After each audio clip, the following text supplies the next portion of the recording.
Billy Shank, who's going to give us words of wisdom, right? I'm going to take this one. That's why I wear a beret. So when I change hats, it's the same. Speaker. It's always the same. It's different because I'm always over there, you know, just looking at my guitar and stuff. It's different when I look out here. I get to stand up here and see the way God shows up today. And it's always different, and I got to recognize first things first. There's somebody not here that's always here since I've been here. God bless you, Gary, and I know you're up here somewhere paying attention. Keep me honest. Anybody new here today? Look at all these new people. Y'all came for the workshop, huh? Just to hear me. But believe it or not, we're all new. We're all new every day because, believe it or not, whether you know it, every cell in your body changes out every 7 years. You're a completely different person than you were 7 years ago. Every cell. I mean, a lot of times, like our skin, you know, every day it's shedding. But by the time you've gone through 7 years, your bones, every cell in your bones have changed. Every cell in your brain, in your nerves. That's why you're constantly in renewal. Everything can renew. Your soul's the same way. You're constantly renewing. Every day you have new thoughts. You're going through a whole new thing. So you are all brand new right now. So what I'd like you to do is look at somebody next to you or behind you or somewhere and like say, welcome. Welcome. I am so glad you're here. I am so glad you're here. I'm so glad I get to share this day with you. I'm so glad I Keep get to looking share at this day with you. I appreciate you. I appreciate you. Look them in the eye and say, I thank God for you. I thank God for you. Welcome. Welcome. And everybody's smiling. That's the way we're supposed to feel all the time. That's our natural state, is to be happy and smiling and loving everybody and doing all the things we like to do. We could do that if everybody out there would just behave. Right? There's always somebody out there doing something that's just knocking me off my happy place, and I'm blaming them. If they get my attention, I'm going to blame them for me not feeling well. We all know intellectually if you've been coming here, a lot of us haven't maybe, but we've all heard it, nobody could really make me feel anything. They just trigger something that's already going on. And that's easy to say, but I'm still usually, like you talk, I'm blaming you, okay? Right? And then that blame, if they keep doing it, it turns to resentment. And resentment is when it settles in, you know, and it's like, it's starting to eat me up. Somebody said, resentment is like me eating poison, hoping you die. And it's true, because, you know, all I'm doing is I'm churning things up, and that person out there might not even know it. They don't care. They might think they did something right. But once I've gone into resentment, I'm in real trouble, and that's what forgiveness is all about. It's about me releasing my resentment. That's the difference about what we were talking about. Any recovering Christians in here? Oh, come on. Own up to it, okay. There's a different kind of thought process about forgiveness in that sense. There's always a payment that has to be made. There's an atonement. There's something's happened here, so something has to happen here. There's a payment. It's a justice thing, okay? Which is way different than me letting go of resentment. Like, honestly, I just have to say this. I don't know anybody's political trips going on here, but truthfully, I need to forgive Donald Trump. I don't think he really cares if I do or not. I really don't think he's going to come up to me and say, hey, Billy, man, I really screwed this up. Let's call Bernie and see if we can figure this out. I don't think that's going to happen. And Albert Einstein said something one time. He says, you can't solve the problem at the level of the problem, basically. You can't bomb people that are bombing you and ever hope for peace. So I don't think me holding Donald Trump as my sense of blame is going to really do any good. And Einstein also said, if I'm waiting for someone else to do something so I can be happy, I've got a problem. And so I don't think he's ever going to come up and say, we have to figure this out. If I wait on that, I'll be waiting all day. If I'm waiting on those guys to put an airplane into the World Trade Center, I'm going to be waiting all day. So the forgiveness is about me letting go of that resentment that I've got of me for whatever reason. Why is that so hard? We all know, we all, like, you want to forgive. Forgiveness is like the Holy Grail we talk about all the time. But really, rarely figure out a way to do it or really identify what it is. So why do I hold on to that resentment? Okay, I'll tell you.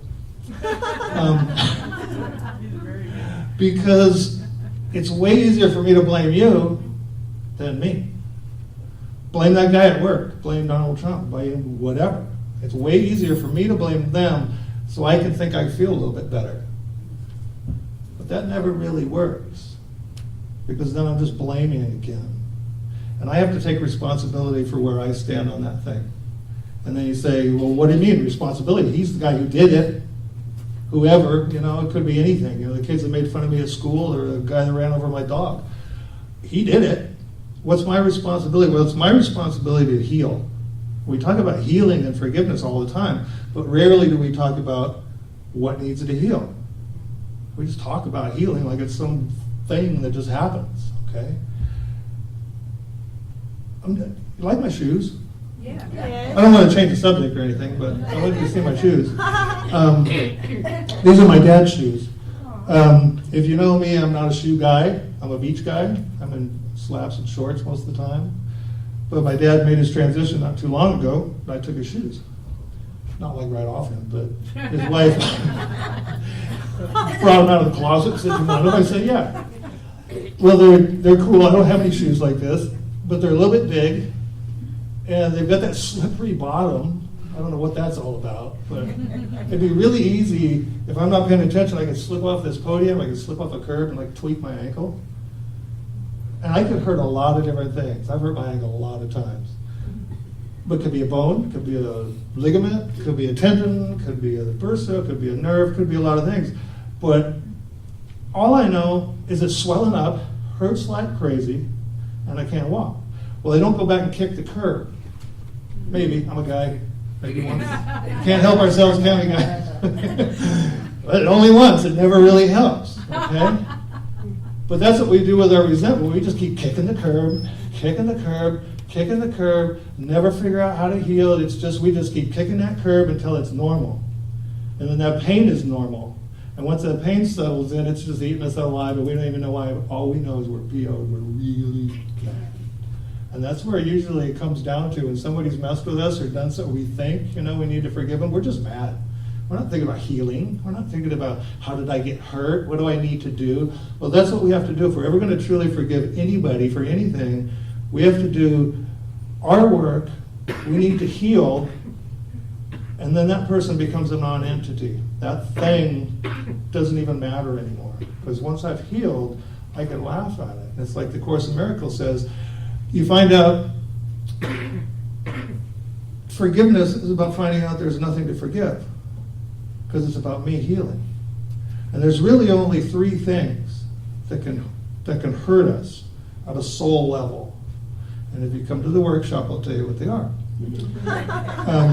No, that wouldn't be fair. But we'll work through what might be getting you, and how to get out of it. But the first one is I don't feel worthy. Whatever that thing happened made me feel unworthy somehow. I usually don't even want to admit that because I don't want to feel I'm less than. I don't want to feel that. I just want to feel that you're the son of a beagle, and it's your fault that I'm feeling this way. But it's really something in there triggered something about me of feeling unworthy, and that's really, really, really common.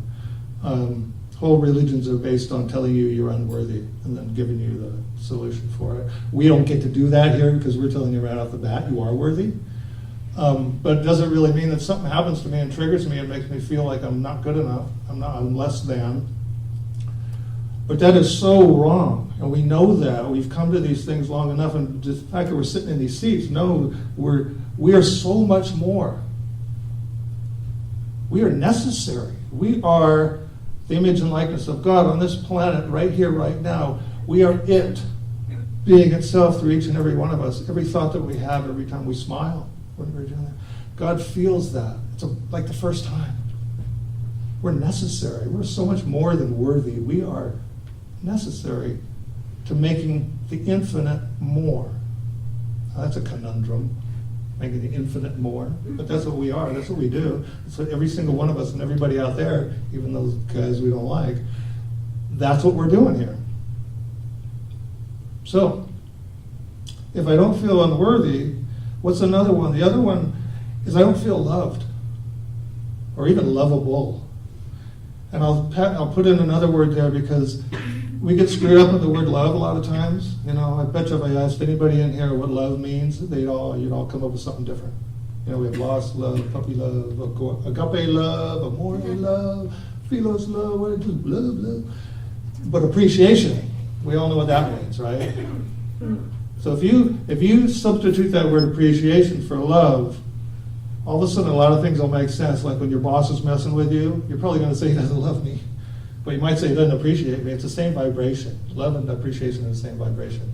And so every time I feel less than, every time I feel not my spouse, but say one of your spouses, like doesn't appreciate you, or your kids, or the guy at work, or something, or even the guy that cut you off in traffic, you know, you're not going to say he doesn't love me, you know, but there's something about that triggers that thing that I'm not appreciated, I'm not loved, I'm not even lovable, and that's even worse, you know.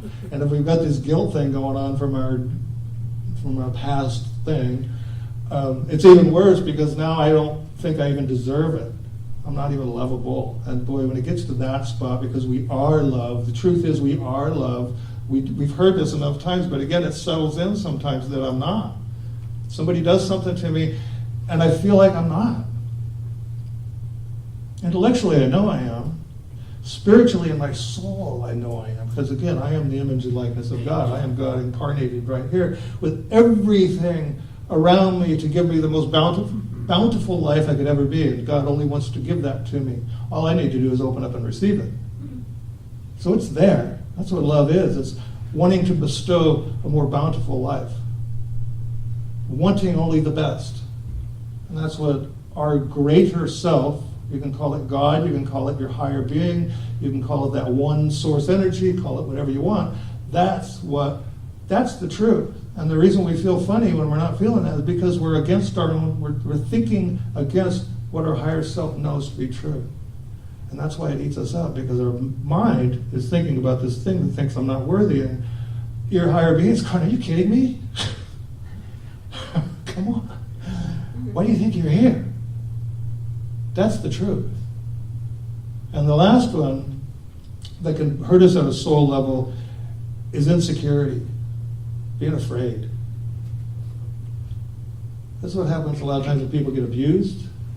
Somebody breaks into your car, steals your purse, your phone, something, whatever, beat you up sometime. We feel that fear of they're going to get me. You know, even it's like almost all advertising is about they're either going to get you or you're not good enough. You know, and here's the solution to it. I'm going to get you. But all the political stuff that's going on, it's all about they're going to get you. They're going to get you, and we're going to stop them. And people buy into that stuff, and sometimes it seems like it's true. You see stuff, you get on the internet, you see things all the time, and you know they're coming to get me. If I'm not careful, they're going to get me. But that's not true, because if you believe you are the one eternal life, you are eternal life. Nothing can get you. If you actually believe you are an eternal being, nothing can hurt you, ever. It doesn't matter. There is no what we would call death. It is a transition into another thing, from life to life to life. Nothing can hurt you. Even though if you hurt your wrist or whatever, your body is meant to heal itself, and even if it doesn't, that doesn't really matter, because this is the blink of an eye in your eternal life. And if you have the wherewithal and the thought process to actually believe that and move from that and come from that, anything that's coming at you, you can look at it with a whole new perspective and just go, not that big a deal. I can work through this no matter what it is. It seems horrible. It doesn't really matter, because life is eternal. It never stops. So those are the three things that can hurt us. We don't feel worthy, we don't feel loved, or we're afraid, we're insecure. And none of those are true. But it gets us, we do, because we're human. And it's not a bad thing. Because sometimes when we feel that, in fact, all the times, if we allow ourselves, when we do feel that, we are open to the truth. We are open to what is the truth. That's the reason we feel so bad about it. Because we're looking to find that way, to get out of that spot and get back to the spot where we were at the very, very beginning. We were all looking at each other, we're all happy, you know, we're saying, I love you, it's all great. That's where we want to be. So I want to tell you a story, because it doesn't really matter whether it's a big thing or a little thing that can make us feel that way. You know, you've had maybe the kids at school mess with you when you were in 6th grade and you're still hanging on to it. Maybe it was something way bigger than that. I'm going to tell you a little story. I've got a little bit of time. This is my dad and my brother. They both made their transition not too long ago, so I can tell the story. What are they going to do? I think they'd appreciate it right now. But when my brother was 12 years old, he's 6 years older than me, so I didn't know this till later. He was at Little League. My dad was the manager. And my dad was going to be the all-star manager. And there was this kind of unwritten thing that had always been, as the kid of the manager is going to be an all-star. You know, if your dad is the all-star manager, you're going to be an all-star. So my brother, he was okay. He wasn't the greatest player in the world, but he's good enough. And so he's thinking, I'm going to be an all-star. It's his last year. I'm finally going to be an all-star. He's 12 years old. Well, my dad goes off to pick the team, and the next morning he comes back and says, you didn't make the team. You destroyed their relationship forever. He's 12 years old, didn't make the team. A lot of us would say, big deal, get over it. There's a lot of reasons why that might have happened. But I know they never worked it out, because basically when they were both on their deathbeds, sort of, my dad literally and my brother had no business being alive anyway, but he was just angry. He wrote a thing, because you can write on Kindle, you know, anybody can put something on Kindle, and so he was writing all kinds of stuff like this, and he wrote about this, and he was ruthless. He just ate him alive. Told him everything he ever thought about him, everything, and it was like he showed it to me, and I said, whoa, wow, I had no idea, but he didn't pull any punches. He told my dad exactly what he thought, and then my brother asked me one thing. He says, do you think I ought to send it to him? Being the kind of brother and practitioner, I said, don't you dare. If you want to tell him anything, call him up and tell him you love him. He's a great dad. If you want to work anything out, work it out yourself, but don't give him that as the last thing he ever hears from you. But that'll just show you how a small, seemingly small thing, if it turns into resentment, it can destroy. And it did more than just their relationship, because my brother was a pretty angry guy. And I would have to say, of those three things that really hurt him, it really hurt his sense of self-worth and of being loved. Dad pulled the rug out from under him, you know. When he was a little kid, he never dealt with it. Never. And that's a scary thing. It was weird, you know, because when they're all doing this, it's like, I'm the last one standing, and I'm hearing this. I just want to grab him and hug him and say, oh man. You can't say get over it, because you just can't get over stuff like that, but you can work through it. You can find out how it hurts you. You don't have to sit and stew in it. You can work through it, and that's what this workshop is all about. Is there's whatever, come or don't, but please come. It'll help you. But we are worthy. We are loved. We are love itself. We are eternal. That is who we are. We have no business having resentment against anyone or anything, but we do. So it's us. It's our responsibility to heal. It's not their responsibility. It's not something we bestow. It's something we do. So right now, I just ask you to close your eyes and just know with me. Just be grateful. Like I'm grateful right now that I stand in this sacred spot. I stand on this holy ground and in a sacred circle with like-minded individuals who are sacred in their beingness of the one God, created truly in the image and likeness of the one being, knowing that love is all there is, knowing that grace and goodness and joy are my birthright, knowing that all I am is all that is. And no one can hurt me, no one can make me feel less than, because I am loved and I am necessary and I am eternal. That's the truth of my being, and that's where I go. When something makes me feel different than that, I go to that. I am worthy. I am necessary. I am loved. And I am eternal. That's the truth. That's the truth.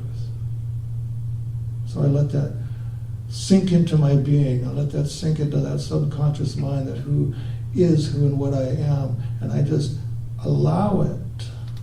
Because there's nothing to force. It is the truth. It is who and what I am. So I just allow it and let it be. I just let it be. And I just ask you to stay with me right now. And so it is. And so it is. And thank you so much for letting me share with you. Thank you, everybody.